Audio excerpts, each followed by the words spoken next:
This episode of IzzyLand Uncut is brought to you by Anchor. Start your career in podcasting with Anchor. Go to anchor.fm and sign up today. It's quick, easy, and free. Mother in the world, and I've saved my child, and I'm doing everything possible. So it's this horrible They cycle. love the spotlight, the attention, yeah. Yeah, narcissists, they love to look good, but they don't love to be good. They don't want to be good people. They just want to appear like they're saints or they're great pillars of society, and they're really freaking not.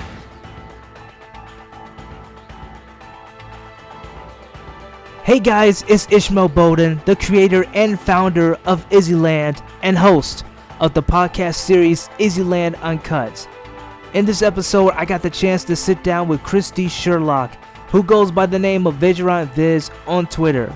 She too is an OG member of the Yang Gang, who's also a fan of anime and creating artistic drawings for various people, including Andrew Yang. Recently, she was interviewed by Paget Kagi, another Yang Gang member, on her YouTube channel livestream. She brought up her story about how she's lived with abusive parents and how it has damaged her psychologically and had a major impact in her life. I know I've been sharing my own trauma as well on Twitter for quite some time, desperately seeking a way out to keep my vitality from essentially dwindling and disappearing.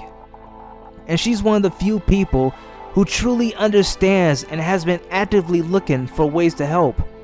Being able to speak to Paget was definitely monumental, but there were some things she didn't get the chance to discuss during the stream. So I decided to give her that opportunity and really elaborate on her traumatic experience and other related issues. This is a conversation I've so been looking forward to. A conversation you don't want to miss. A conversation full of raw, authentic emotions with barely any interruptions. That's what this podcast is all about. So let's jump right into it. Ready? Start the countdown. 10, 9, 8, 7, 6, 5, 4, 3, 2, 1, 0.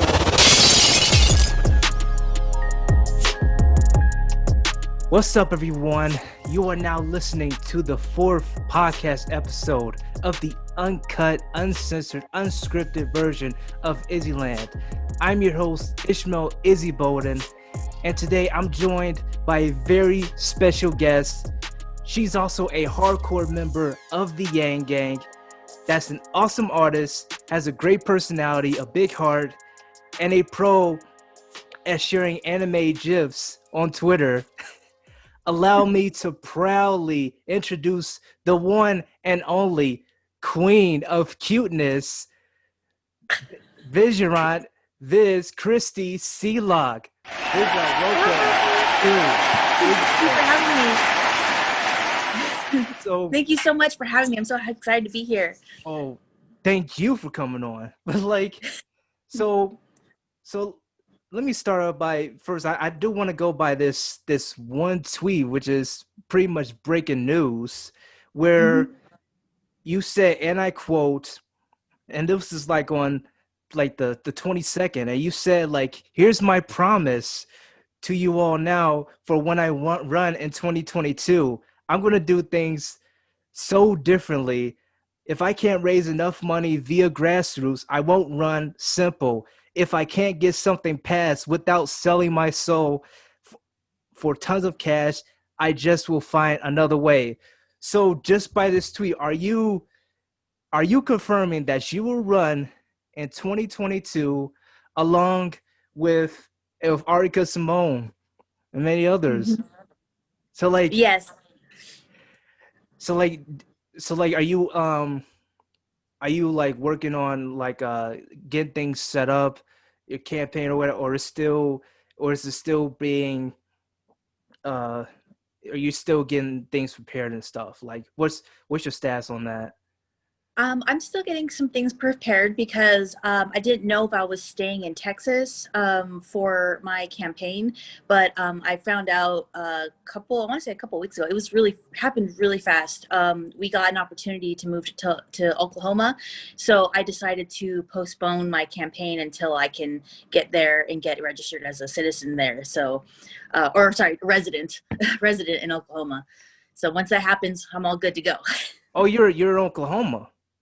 Yeah, well, no, I'm in Texas right now, Oh, but you're I'm okay. moving to Oklahoma. Yeah. Oh, you're move. Okay, so by the time you move over there, you actually be representing Oklahoma.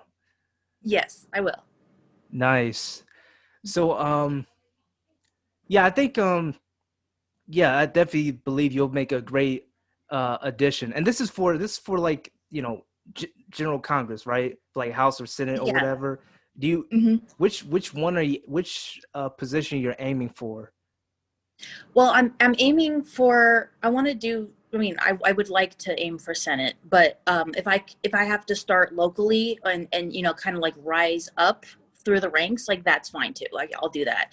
But I am definitely aiming pretty big with this one.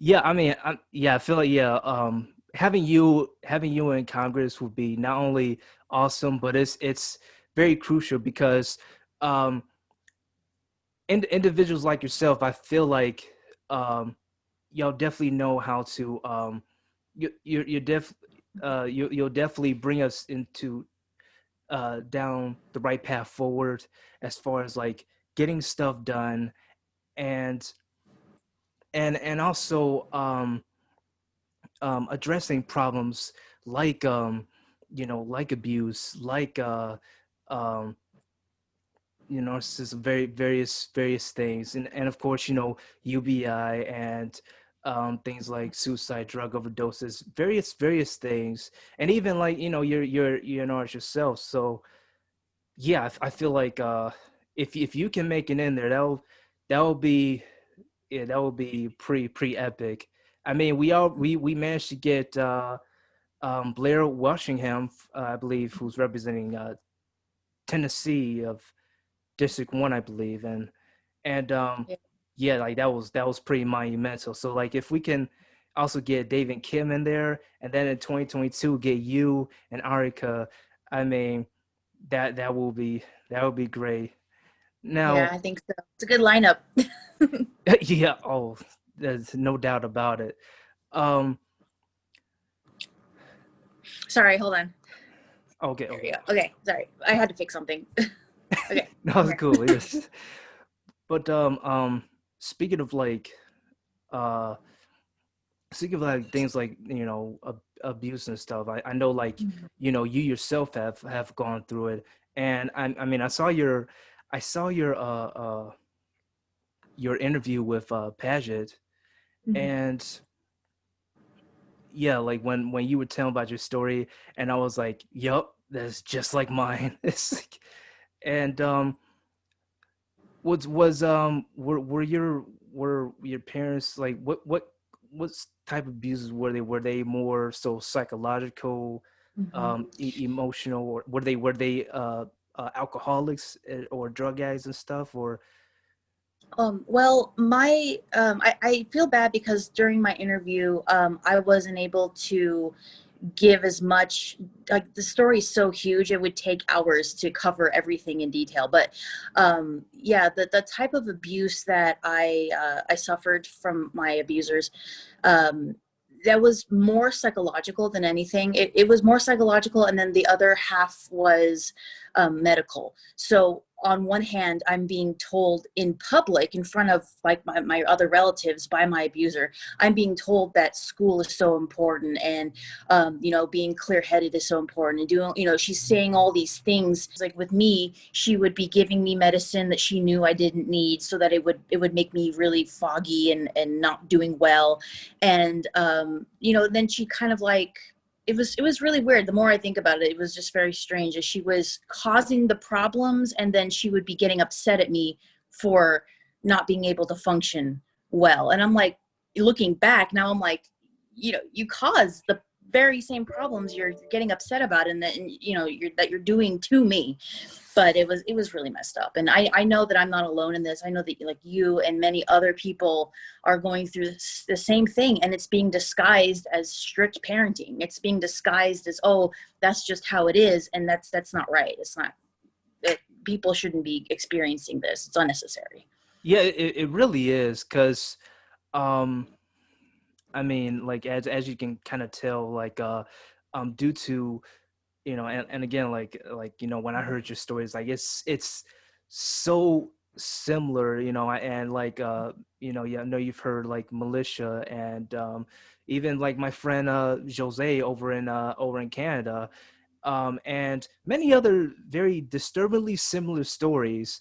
And I first thought it was a coincidence because they were, so much like mine. But then I noticed this pattern that society literally like pushes us off, to the side, and act like we're not worth it or something. And meanwhile, like, if our parents or whatever say this or that, and they take that at first glance, and just believe everything they say, and they look at us like, we're the delinquents, or we're crazy or something. And then they will say, some lazy stuff like, oh, get a job, move out, or um just just go talk to a professional or something, like it has been done before, like it's so easy or whatever. And then once we get frustrated, then they have all this energy to try and like silence us, and mock us, or even write up a damn probation letter, you know and spend weeks on it, and then threaten to refuse service and stuff. I mean, it's insane. And it's like, there's so many stories, and there shouldn't be, because um because I've seen, the skills you have, um along with my two good friends and various others. We have the potential, but according to society, it's like we're not, according to the market, we're not like, we're not worth or whatever, like, what Angie Yang was arguing, and it's just pretty depraved. And these are the same people who would even do things like, raise their fists for, Black Lives, and Black Lives Matter, or join the Me Too movement, or say, oh, we need to bring more awareness. I hear that a lot. Do you even get that as well? Like, you probably, I'm not sure if you've heard other stories, and then they're like yours, and then that person decided they didn't want to be here anymore, and then people were like, oh, we need to bring more awareness. Did you also get that stuff, and you're just like, Yeah, absolutely. That was the core of my abuse, is that my abuser really enjoyed when I would flounder and not do well. And so when I was either suffering in school or just suffering in general, it was her favorite thing to do was to, talk about it with other family members, really hype it up, really go like, oh, look how much she's suffering. Look how much, like, she's hurting. Look how much she's going through. And then she would turn around and, she caused this problem, and then she turn around and be the savior, and then want to look good, like, oh, look, I'm the best, mother in the world, and I've saved my child, and I'm doing everything possible. So it's this horrible they cycle. love the spotlight, the attention. Yeah. Yeah, narcissists, they love to look good, but they don't love to be good. They don't want to be good people. They just want to appear like they're saints, or they're great pillars of society, and they're really freaking not. Yes, it's all about appearance. And then what's even worse are those who do nothing, or just believe everything they say. Like, for instance, and I know, like, I've shared this with you and many others, about my situation, and also, like, this one time where I had this my APS, like, social worker, whatever, came to the house, and he was, he went talked to my mother, and my mother's trying to play host and stuff, and saying, oh, you want to sit down and stuff. And he's talking with her, and then she's trying to downplay everything that's occurred. And then when she brought up my father, um, having brain cancer, who just died a couple days ago. Um, So sorry. well, I'll. Wait, is it like were you having a good relationship with him, or no, it wasn't a good relationship? He was just as bad. Oh, okay. But Then I yeah. just can't really say it out loud or whatever, because uh um the those who stood by him or whatever, Yeah. and like, especially like when he was when he was like sick and stuff, they not only did they like give him a lot of attention, but also they would expect me to like take care of him, and if I didn't, they would just blame me, or like uh turn up the heat and stuff. And that's what I Yeah. fear. That's why I've been trying to like get some sort of help, because I know like the moment he was gone, like these same people will come after me, and Mhm. or will do things, and I'm not sure whether or not if your abuser did this as well. But rather than like even like confront you, whatever, they would do things like they would have people come over when you're, when you uh when you're without letting you know, or they would have like workers like getting into your room, and like, or having you like get out and stuff, or Mhm. have one of their friends, you know um contact you or get in your face and stuff. And and they'll do these various things where they like pretty much push you into a corner, or they, and but try to make it look like um there's nothing wrong with it, and Yeah.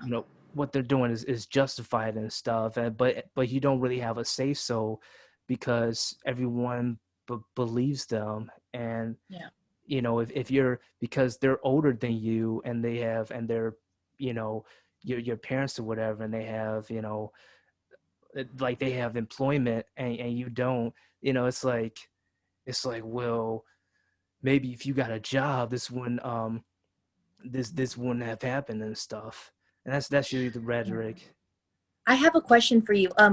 Did your abusers, did they prevent you from moving forward in life? Like, did they prevent you from getting like a credit card or building credit, or did they prevent you from going to school or anything like that? Because that's something that's been on my mind for a long time, especially now.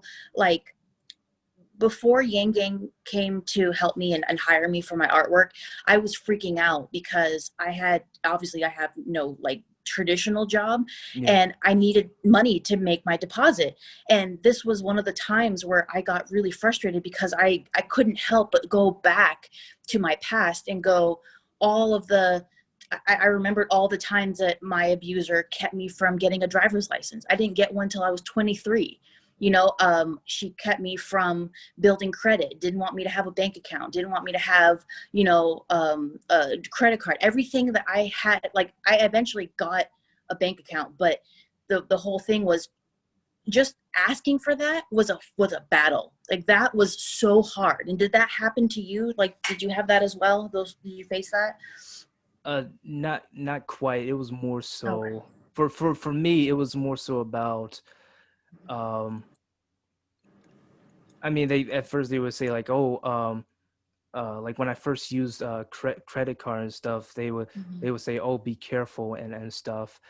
But the thing about it is that what they would do more so is usually, um, like if I don't do what they say or whatever, they will get Hmm. mad, and they'll just find any reason to just, Yeah. you know um um like just verbal attack me. And even when I confront them about it, like they would just, my father, would like do this smirking, and he would, just laugh me off. And then like if, Hmm. and like if I try to walk away to get away from it all, and try to like get myself together, he will either yell in my face, like, get your ass down here and all this other stuff, or he would make a snide remark like, yeah, we're talking to him and he's just walking away, you believe this? All that stuff. But and then they would say things like, well, you can leave at any time, if you want. Yeah, I got that Yeah. too. I was told that all the time. Well, you can leave, knowing that we're not going to. I mean, Like you have that freedom, yeah, like you can. It's like reverse psychology. It's so messed up. Yeah, the reverse psychology. That's it. Yeah, they it's like they're an expert at that. And then again, like when my caseworker came over at the house or whatever and brought up my father having brain cancer, and also my mother bringing up my father had brain cancer, and saying like, oh, he can leave anytime he want. And then this social worker had the audacity to say, you hear that? You're in charge of your own destiny. You're in control of yourself. It's like he completely switched. Like first he was he wanted to help me or whatever and get me out, and then all of a sudden, the moment my mother mentioned father having brain cancer, like his whole attitude changed. Melissa know this, and I'm not sure if you know this as well in the video, but it's just it's like they know how to get these people like on their side and like against you and stuff, and they'll try to do it in ways that doesn't look as intimidating, or even if it is, they'll try to justify it as a way like they put in so much work and we're being ungrateful or something. And those and those who see this, they'll be like, you're so blessed or whatever. I mean, or at least you have a father.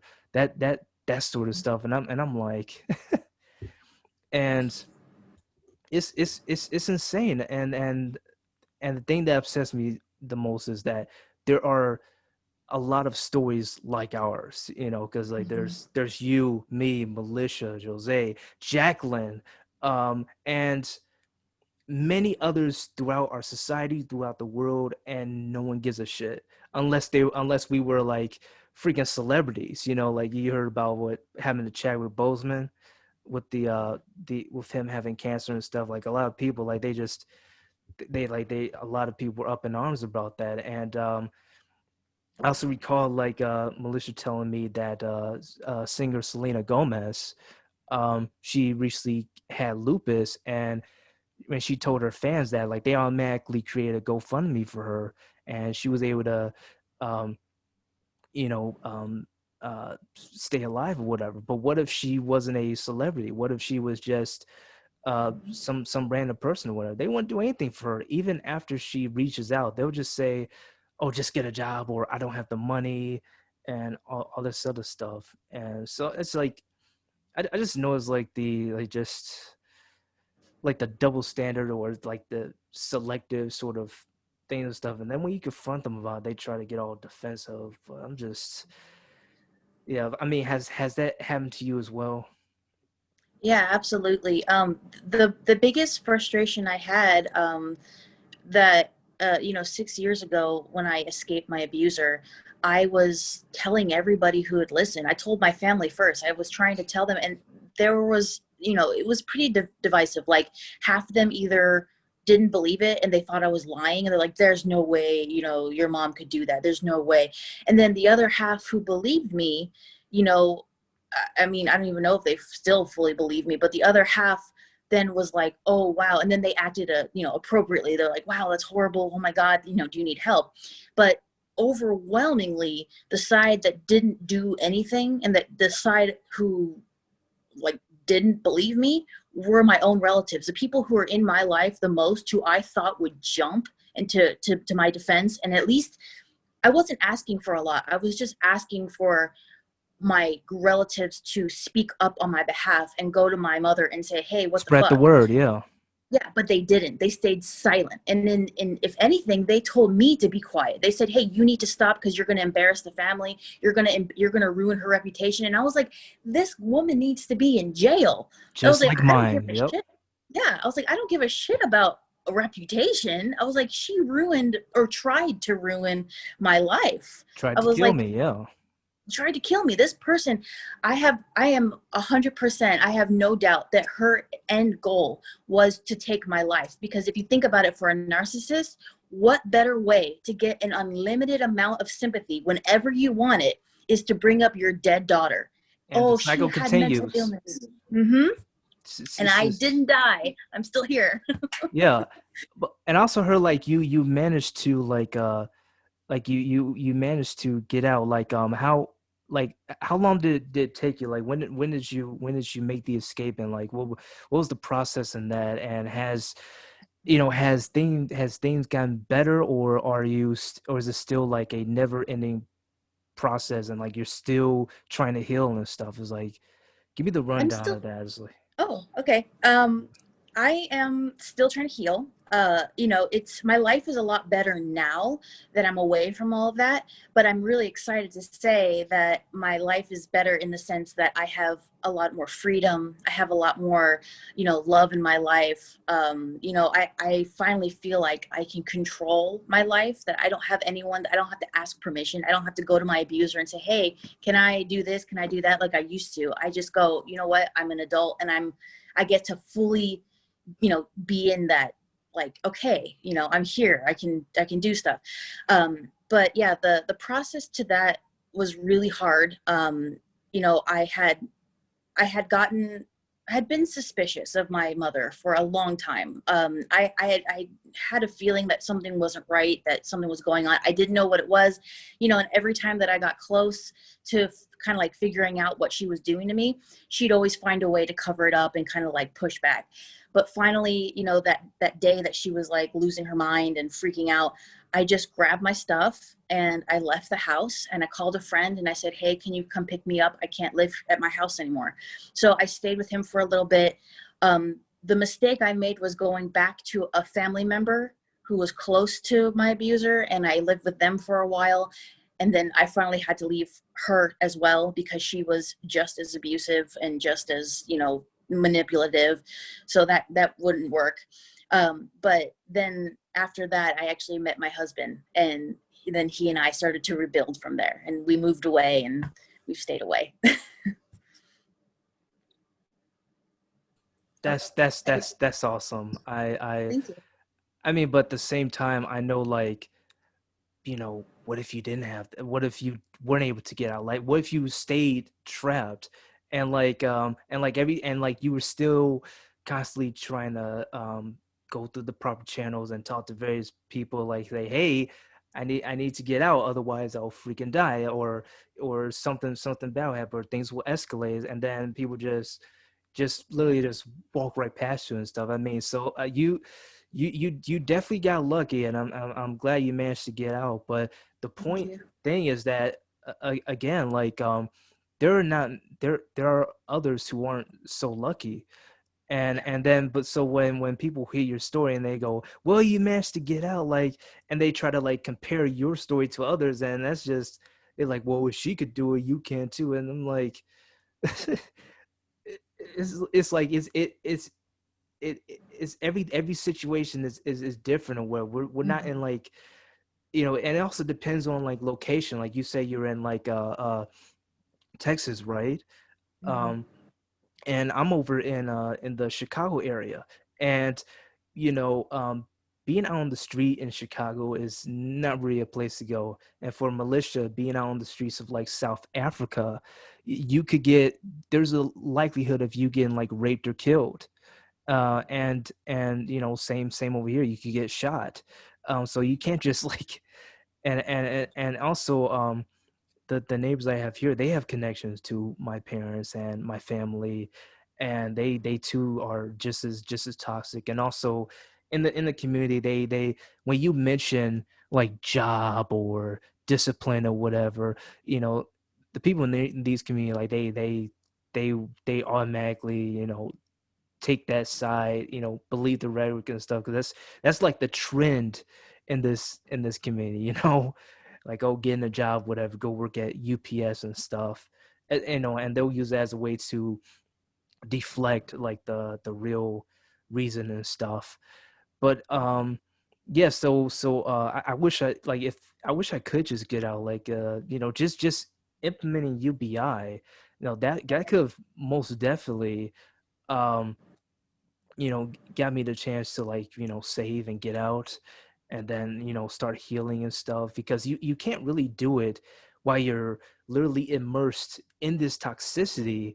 And it's like, even if you go to a doctor and like pop pills or whatever, it's just it, it doesn't help at all. You got to literally remove yourself from the environment just to get any sort of you know process done. I mean, that's how it was for you. Like, if you like were taking medication while you were stuck with your toxic parents, like it wouldn't have gotten any better. I mean, No, I it's a, would have been dead. I yeah, would it's have a been hit or dead. miss. I Yeah, wouldn't have made it out. Hmm. yeah. So it's like that's what I want people to realize. They believe, like, when they hear your story, they say, "Oh, you're such an inspiration" and stuff. Meanwhile, um, like, when there are many others who are just like you, and they're stuck, and they have so much they want to contribute to society, but society doesn't think that they're worthy enough, and it's just, unless they're, like, Meg says, or Selena Gomez, or Lady Gaga, or um many of these celebrities and stuff. Like, if they only when they have if they when they have something they want or whatever, or they want, whether it's like take some sort of credit, the spotlight and whatnot, it's like that's the only reason why they would, go so far. Otherwise, it's just, you're on your own. Like, Yeah, and I hate that mentality of, oh, you're on your own. Like I had a bad phone call with my relatives a long time ago, who, instead of being there for me, I realized that no matter how much I was going to plead with them, that they weren't going to be there for me, that they weren't going to support me. And, I had to cut them out of my life. And the only thing they could say in response to that was, you're on your own now. And like what you just said, like that, we can't treat people like that. We can't go to people and be like, oh, well, good luck. Like, if you live or die, I don't care. Like, that doesn't help anybody. And I hope that we can change the, people's mentality on, when they deal with people who are struggling, instead of just being like, oh, good luck, yeah, and they started saying that, because you were like 18 and over and stuff, like as if Oh, yeah. there's supposed to be like some sort of deadline. Okay, here's the crazy thing. I didn't get to say this on Paget's interview, but this is the thing that blew my mind. Okay, so my mother registered as a Christian homeschool academy, right? Because because she didn't want me to go to high school, because she didn't want me to be with my peers and be like, she wanted to control me. And what better way to control someone than controlling their environment? So if I'm in the house doing homeschool, that's perfect. She can control who I talk to, who I see, all that stuff. Anyways, she didn't enroll me in public high school. She made herself a private academy.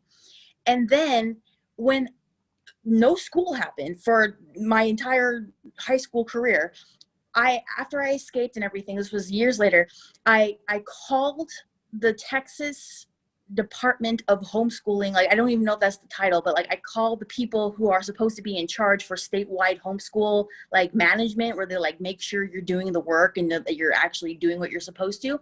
They dead ass told me over the phone, well, you're 30 now, so it's too late.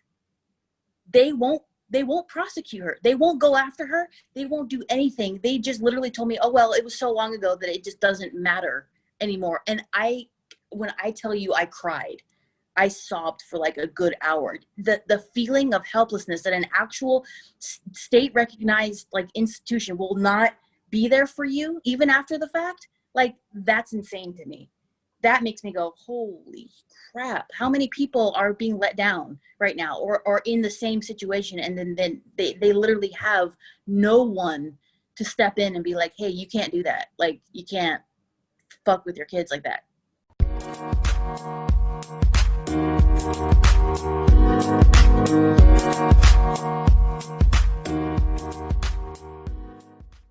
Ever wanted to share a thought or a perspective on a certain issue to an audience of your choosing? Well, then podcasting is the way to go.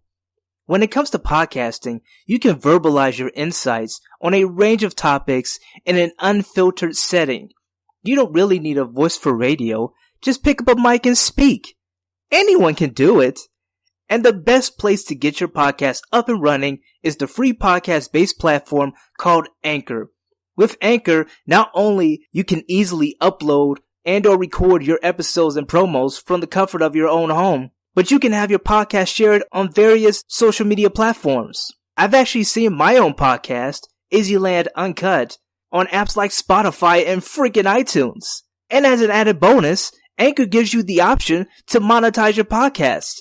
It's unreal, and that can be you. Just sign up today for free at anchor.fm. That's ANCHOR.FM. Get started on creating content, building your audience, and one day you may become the next Joe Rogan. Just begin your career in podcasting with Anchor and let your creativity go wild.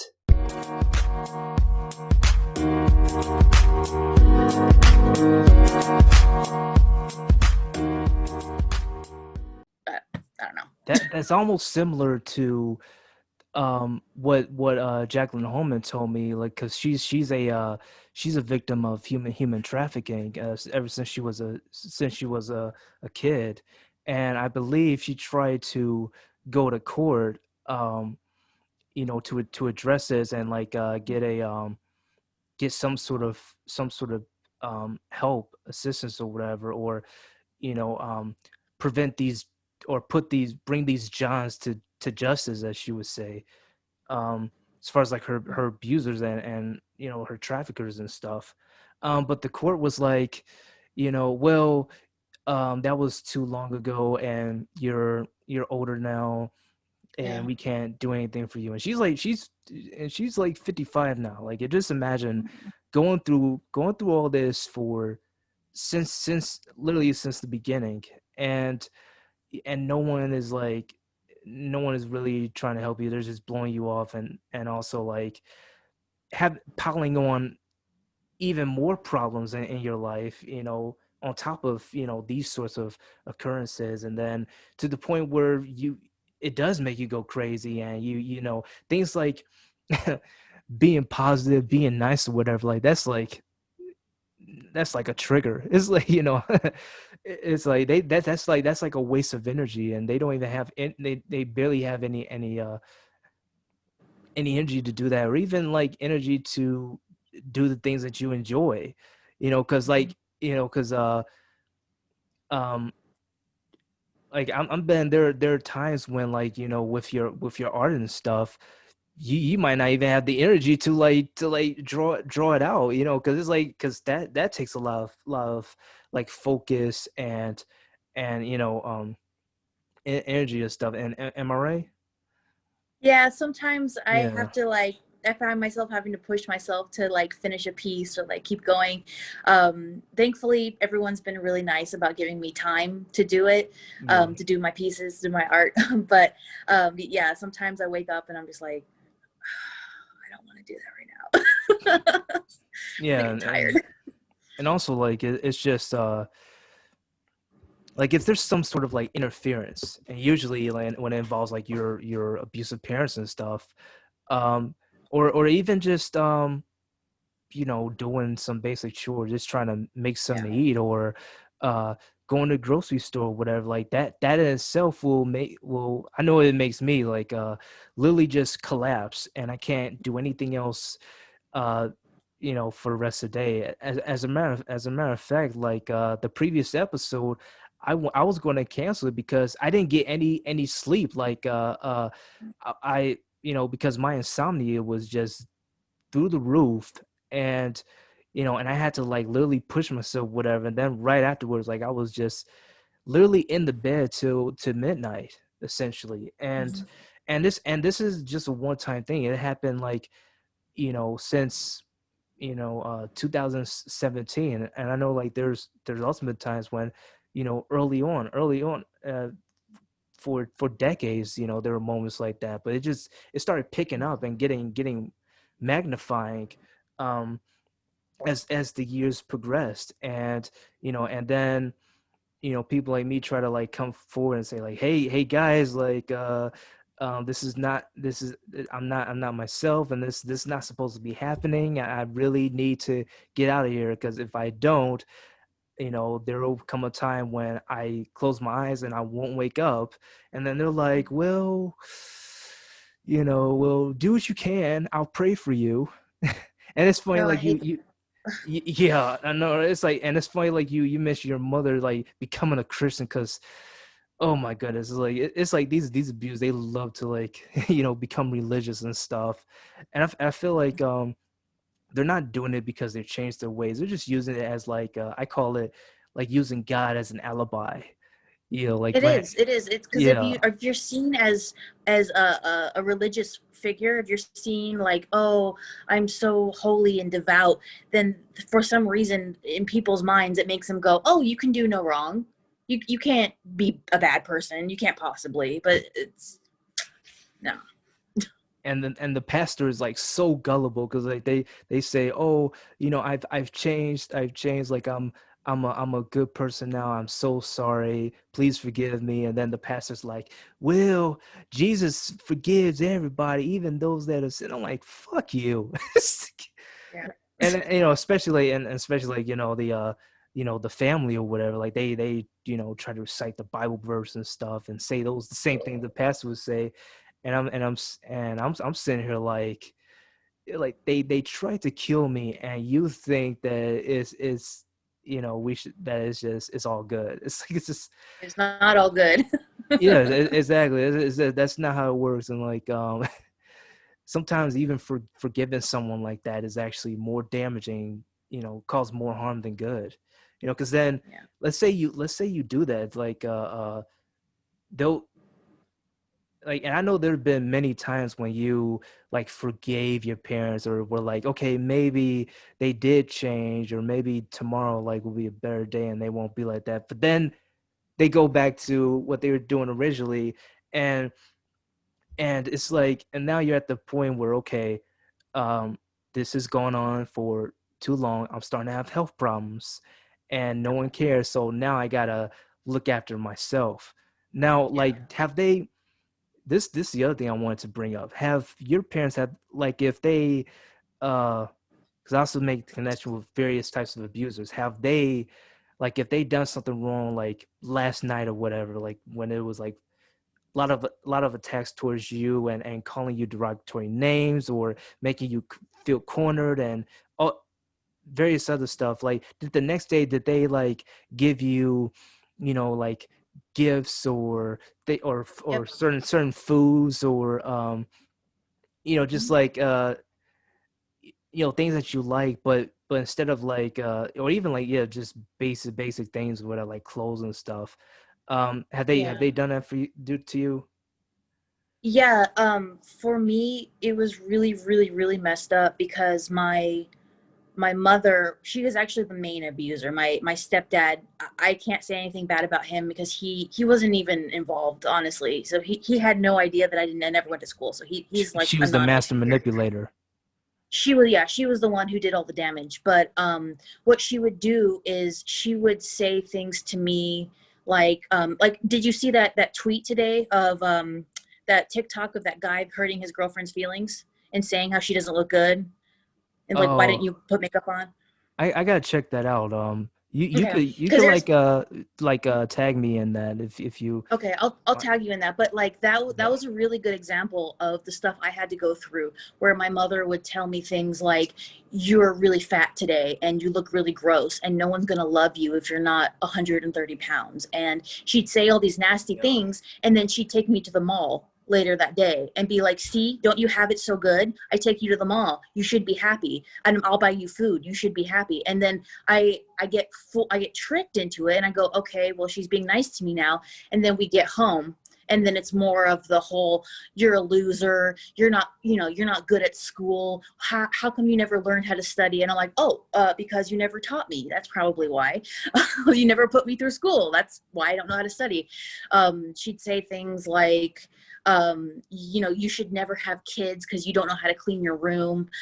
You should never get married. No one's going to love you. If you marry, make sure you marry rich because that's all that matters. And it's just like, she just say really nasty things to me and make me feel like I'm nothing, like I'm nobody and I'm a waste of space. And after, even if you don't believe it in the moment, after so many years, like almost 20 years of hearing this from someone that you love and that you think is supposed to love you, it really fucks with your brain. And I don't mean to curse, but that's It's allowed here. necessary. You're good. Yeah. Okay, cool. But Yeah, and that's what I had to go through.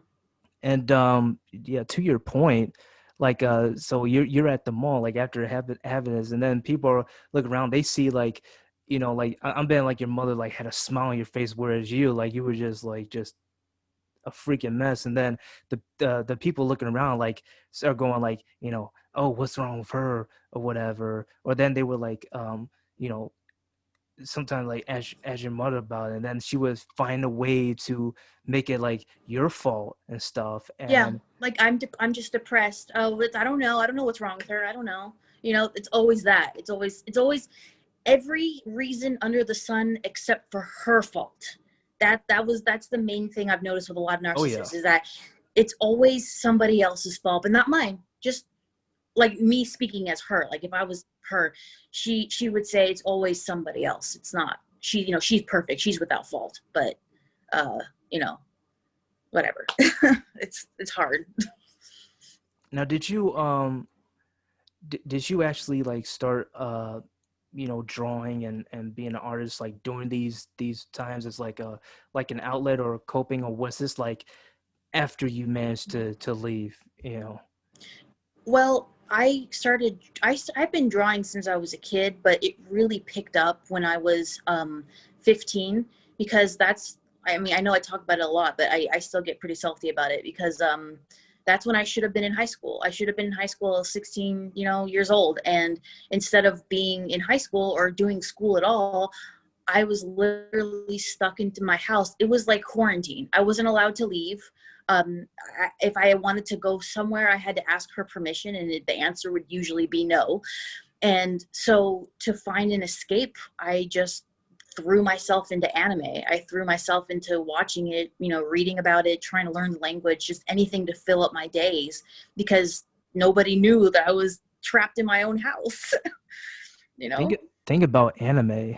I just want to say this. Think about anime is that some of these shows or whatever actually relate a lot to reality. Like for instance, I just think about like that one time in like Naruto Shippuden where Naruto and Pain, they were having this, like Pain caught him and he was like had the pose and like his his hands and everywhere. And Naruto was asking him like, why are you doing this?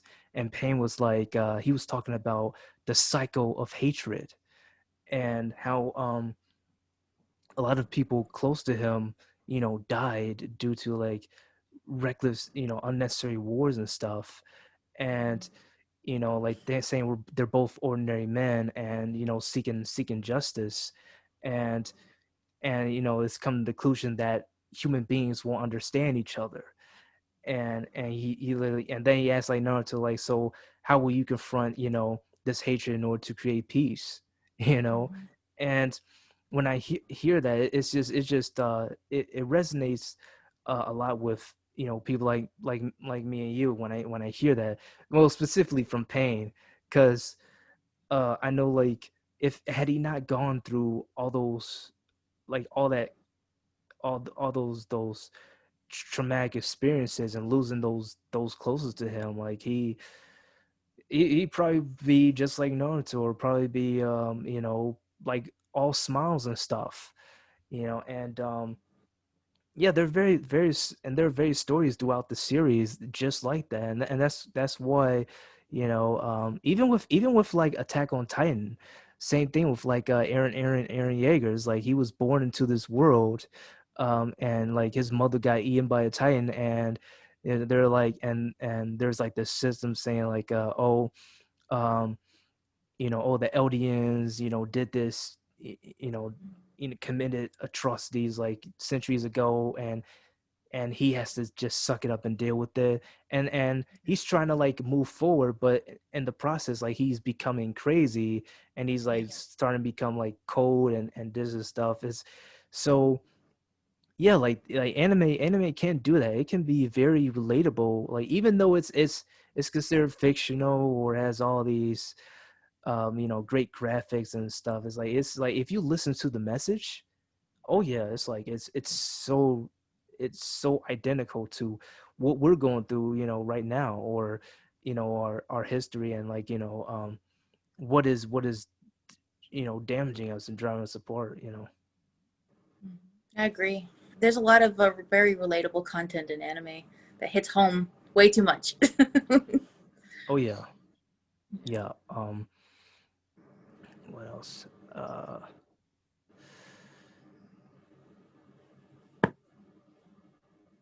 So like what anime shows did you believe like really hit home? Let's go with that. Oh, like in regards to the to my trauma, Yeah, it's or like like yeah, oh based off what you've seen, like and like what I just mentioned, like which do you think like really um I want to say the one that really kind of got me really emotional, like really sad and thinking about the past a lot, was that what was that one that uh lost, was it Lost in Neverland? oh that Yeah, yeah I saw the that. finding, yeah, where You, the kids were sent the to Promised die. Neverland or something like that. Promised Neverland, yeah. Yeah, Yeah, that was really hard for me because when you are watching it, you think everything's one way, and you're going through the whole season. You're like, okay, this is how it is. These kids are being raised in this house. Like, okay, what's going on? And then when you finally get to the end of the season and you realize what really is going on, what's really happening, and then you see yeah, everything completely different, you can't help but sometimes go, oh shoot, that's what we went through, huh? Where everyone yeah. from the outside thinks things are one way, but then when you really know the truth, it's insidious, it's horrible, it's like, what is going on? And as a kid, So like just imagine like just it's essentially like like a cultural shock, like you being like mhm. a little kid and you're exposed to that.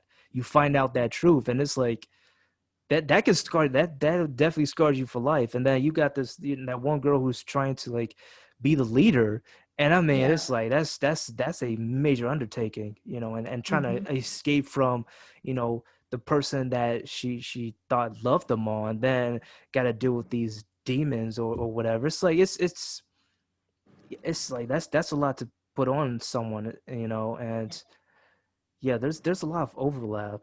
And also But that anime reminds me of the world too, in a way, because you think politics is one way and you think it works a certain way, and then you realize the dark underbelly of it, and you're just like, yeah. oops, it's a lot worse.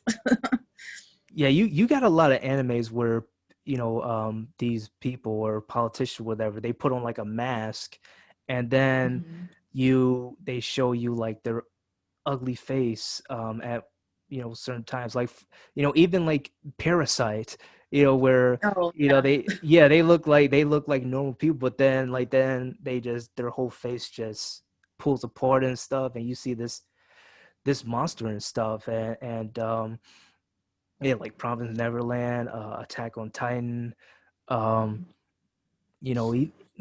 Death Note, Naruto, various, a lot of these. It's like that's the common theme. Um, but I do want to mention like just going away from anime for a moment. There, Mhm. have you ever seen like the movie The Joker? I love the Joker. Yeah, so it's like it's yeah, I definitely want to bring that up because it definitely because mind you, there are people like the Joker where um it's like all they wanted was to be treated like human beings, but but the society didn't thought they were worthless or whatever, and they got mocked and stuff by people like Murray, and um it's like, and then like and then like Murray tries to like say not everyone is awful, and literally lying, literally trying to like trying to like t- turn the blame back on like Arthur and Yeah. stuff, and try to and get all defensive and all that, and whereas like he literally um joked about him on his show, called him the Joker on his show, and Arthur was going to kill himself that night, but instead he killed Murray because I mean this guy, he just kept pushing his buttons. He just kept on doing it, and in front of live TV, and it's like this all could have been avoided, and like these, and like these mass shootings, and especially like Virginia Tech, that gunman or whatever, like they had abusive parents, they had a rough life, they went to the proper channels and dealt with bullying and stuff, and no one cared, and then this was their last resort. It's like, okay, since you're not going to care about me, well then I'll make you care, and I don't care how many lives I ruin in the process. I mean, I don't condone it, but at the same time, it's like that's what happens when you just walk past somebody and not like try to help them and stuff. Well, the problem is that nobody wants to care until it's too late. Yeah, Until exactly. until they have no option to help. Because when you have the opportunity to help, I know a lot of people go, "Oh, that's a lot of work. I don't want to do that. I don't have Yeah, time." They give you 1,000 excuses why they can't help you in that moment. But the moment you either die or you kill somebody else, then it goes, "Oh my gosh, that person, oh, I would have been there for them. I but would have, I what would have, I would have, I happened? would have." Mm-hmm. It's like, oh my goodness, like they never showed those signs. It's like, oh, we Yeah. got to bring more awareness, and I'm just sitting there going, like, you had plenty, plenty of times, Yep. and see, and like, my friend over in Canada, she relates to that gunman a lot, because like that could have been her had she not escaped from her abusive parents, and the what she had to do in order to get that assistance was she had to essentially completely assimilate to another culture, the French, um over there, and once she did, like, they got her out of there like that, and in an Yeah. instant. Whereas like those in the other culture, like they had her essentially just rot there, just rot away in that toxic environment for over a decade, and then but all it took was like less than a few weeks or up to a month for the French to literally get her out of there. And there was Mhm. also, and this is why, like, things like Humanity First I really take to heart, because when I think about Humanity First, I think about how the French, they did everything they could to get my friend out. They literally, I believe her social worker or psychologist, when she told her story to them, they literally went up to, I believe, the mayor or whatever of like New Brunswick. That's one of the provinces, and she told them like, "Hey, if you don't help this person, they're gonna die." This is beyond standard policy. You'll never see any therapists or social workers or psychologists do it here. No way. But then when it came time to like transfer over to like her first care home, um her caretaker mentioned like I, okay, so I'm not able to like take you over there, something came up and whatever, and it happens. But rather than let her stay there, what she did, she actually made a compromise and decided to have someone from the Irish community come pick her up and send her over to the to her first care home. And like you, she was also staying with a friend who was also French, but she couldn't take care of her all by herself, because also she was outnumbered, because a lot of these people who just essentially waste their life, they made up the majority, and it was just this one neighbor that she was temporary living with. Like there's so much that she could do, you know, and there's only so much. And so the caretaker, she she decided to have someone from the Irish community pick her up over there, and it's like that that to me is a representation of what Humanity First is all about, and what Andrew Yang pushes for. So that's why, like, when I hear people say like Humanity First, but they don't really practice it, and they're just all talk, then I get pretty infuriated, because I'm sitting there going like, well, the French can do it easily. Like, when they Yeah. when my friend talked with them about her accommodations and stuff and her limitations, because of she's not only autistic, but she also has various disabilities due to the abuse. The French literally said, "That's it." It's like, please give us a challenge. Like this is please, I'm begging you, like, Jose, like, make me like do some dishes or make me rub your feet, something. It's like, this is just this. I could do this in my sleep. I mean, but with over here, they're like, oh, you're gonna have to do this by yourself. Like, there's so much we could do. It's against standard policy. That's what they always say. It's against standard policy. Yeah. And but the funny thing about it is that the only thing they're quick at is getting you back into the control and making you suffer.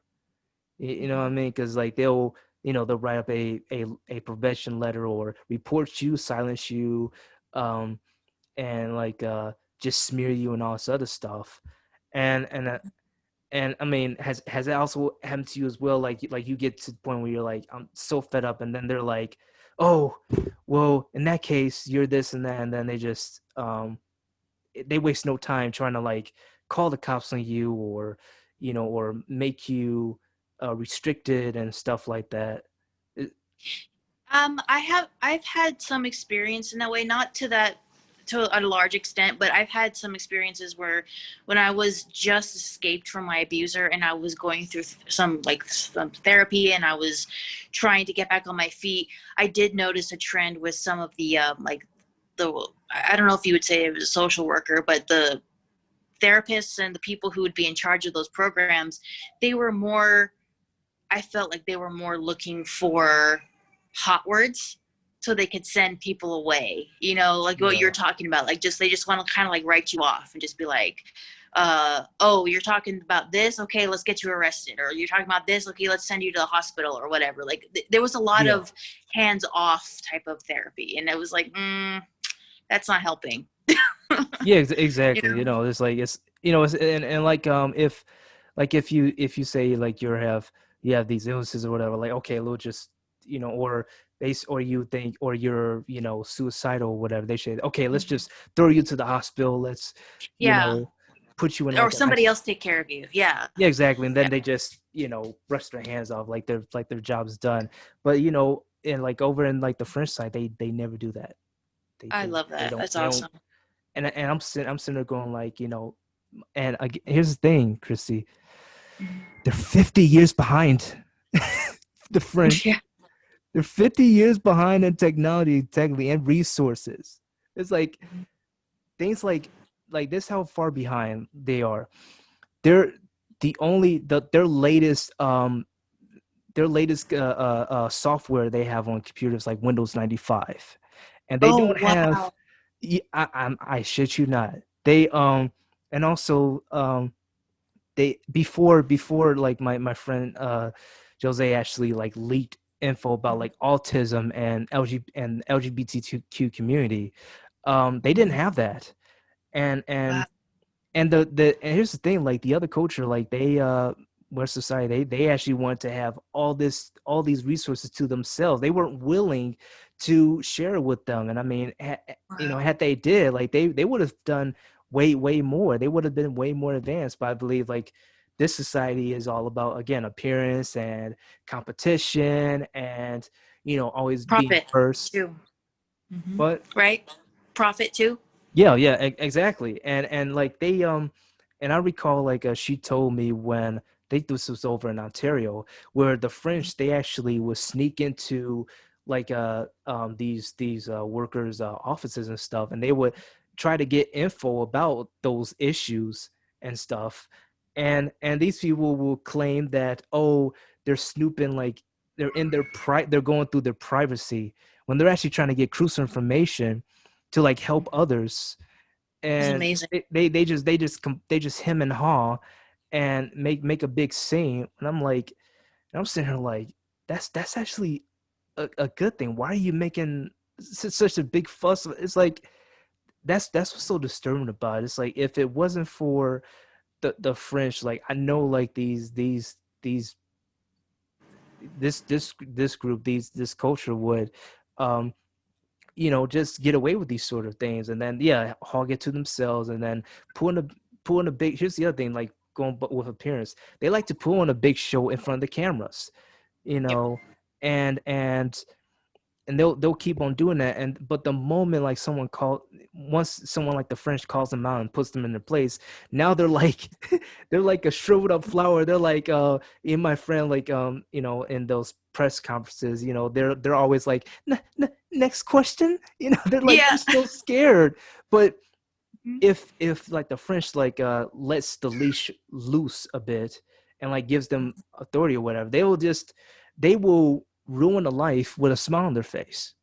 Yeah. And it's not like being judgmental with this. Like, that's literally what has happened, and Yeah. to people like us, but and that's and I mean, it's just like we're human beings. We all have intrinsic value, like Angie Yang would say. And it's like, we shouldn't just be pushed off to the side like that, because here's my point. If we do it to them, we're considered evil, we're considered wrong, we're considered bullies, we're considered aggressive, disrespectful, those things. So based off of that logic, they're in the wrong too. There's no exceptions. So You're right. You're absolutely right. yeah, I mean, so um we're actually getting a little bit low on time, but just to like close this off, I do want to ask, like, yeah, you're also like member of, big time member of the Yang gang. And I want to know, like, when did you join the Yang gang, become a big time supporter of Andrew Yang, and what got you joining this movement, I joined sometime last year, and I didn't really know about Andrew Yang before that, before his entry into the election. Mhm. But I started reading about him. I really just devoured any information I could find on him, and after doing that, I realized this is the person who is going to change the world. If he doesn't change the world now, he's going to change it when he becomes president in 2024. A part of me still holding out for this year, hoping that there's enough people to write him in. But if that doesn't happen, we'll still get him later. But everything he stands for and everything he was talking about every time he was on camera, like, it just makes sense. That's what we need right now. We need somebody who can identify the corruption and the bad in this world and go, let's just do the freaking opposite. Let's just do that. Just flip the script and do the opposite and just help people. And I know this country doesn't really want to do that right now because it's still for profit, everything.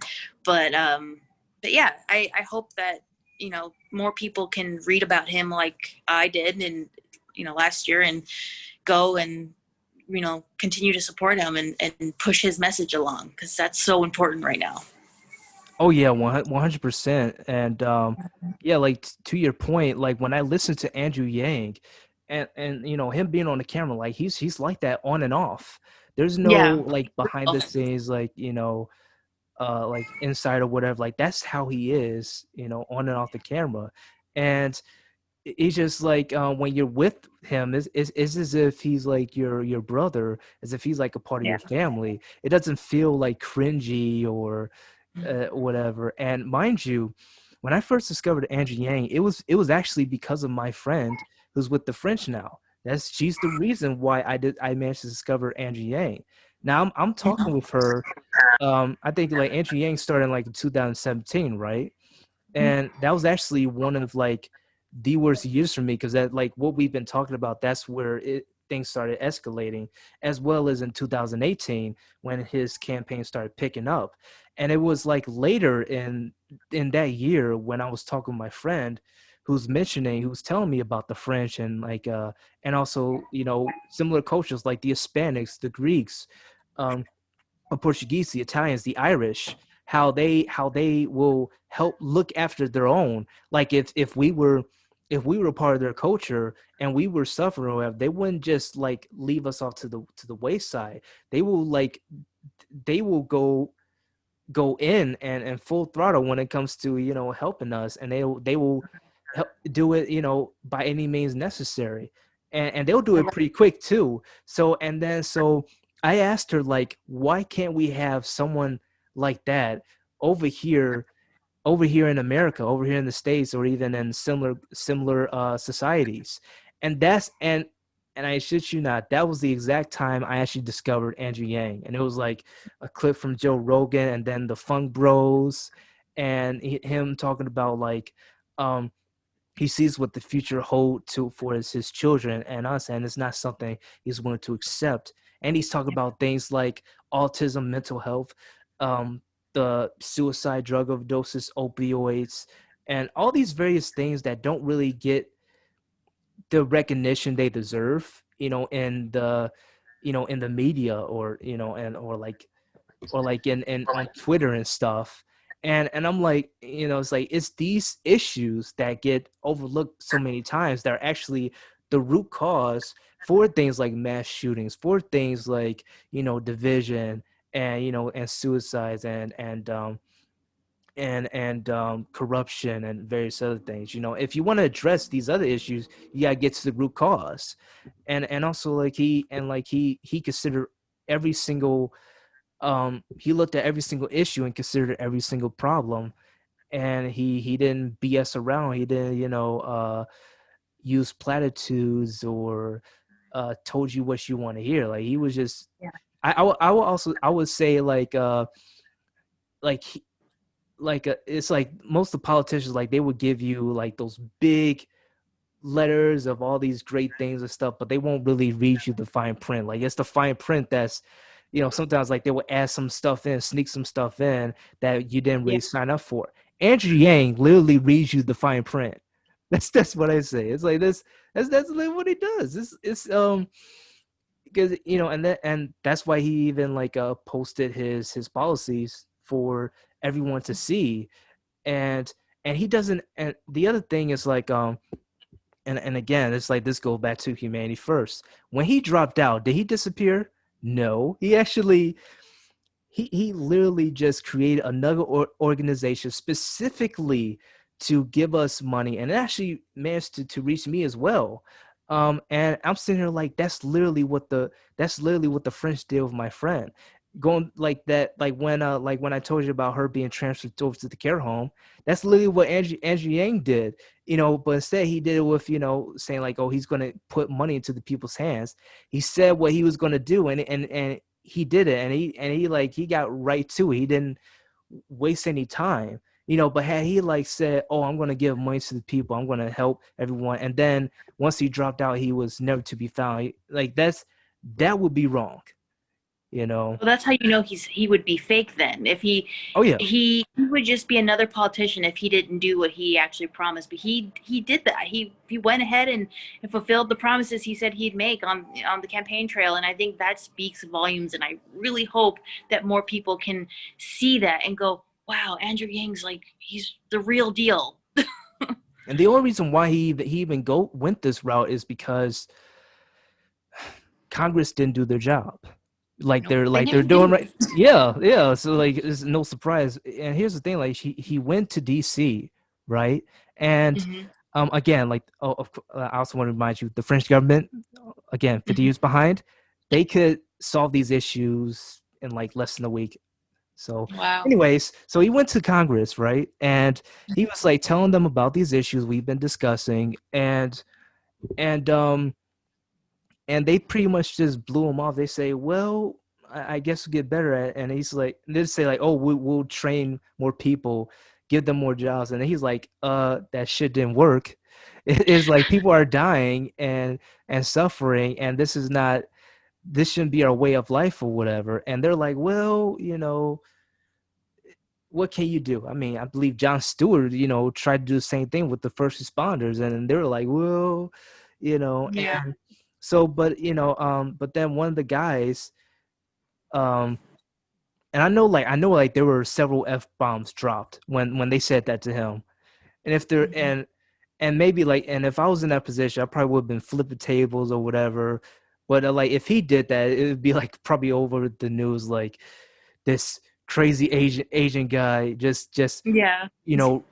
stormed the the Capitol Hill building and just drop kicked Mitch and Mitch McConnell and Lindsey Graham and everyone in the House and the Senate, and just came out with his hands up like, yeah. That would have been cool though. That would have been real Fuck cool. yeah, do that stuff. But anyways, like, this guy came out saying like, Andrew, you're not with the town of leaders, you're with the town of followers, and the only way you could bring great change is to bring a wave crashing down on their heads.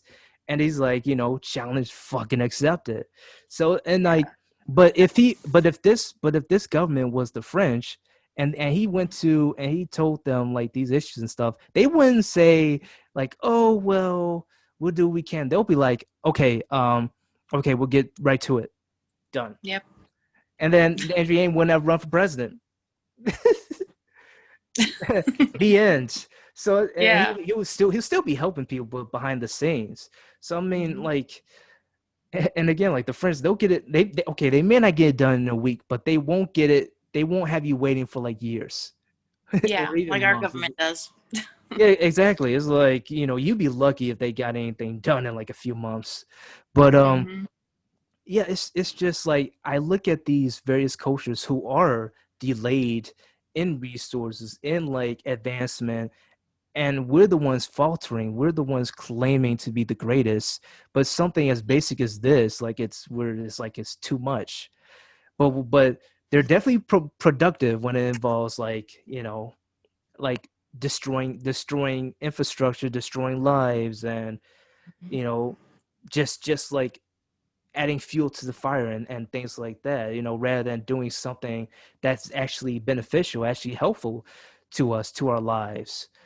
So it's like, yeah, that's why it's just so exhausting for them to just be dealing with this. And the very people that you rely on, the various organizations, is like they're not doing their job, and they still get away with it, because here's another difference. So when people tell you, oh, call this hotline or talk to this organization, usually you get pretty PO because you've heard it thousands of times and you're like, really?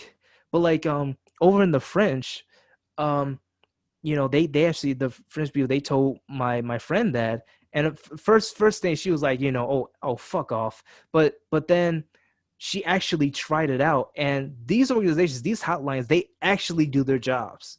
Like they don't like just say, oh, let's call the police or send you to this hospital, whatever. No, they will literally talk with you. They literally work something out. They will give you the necessary resources and stuff. And if you have any sort of medical problems or whatever, they give you a full checkup. They make sure they get everything right. They're very precise in that regard.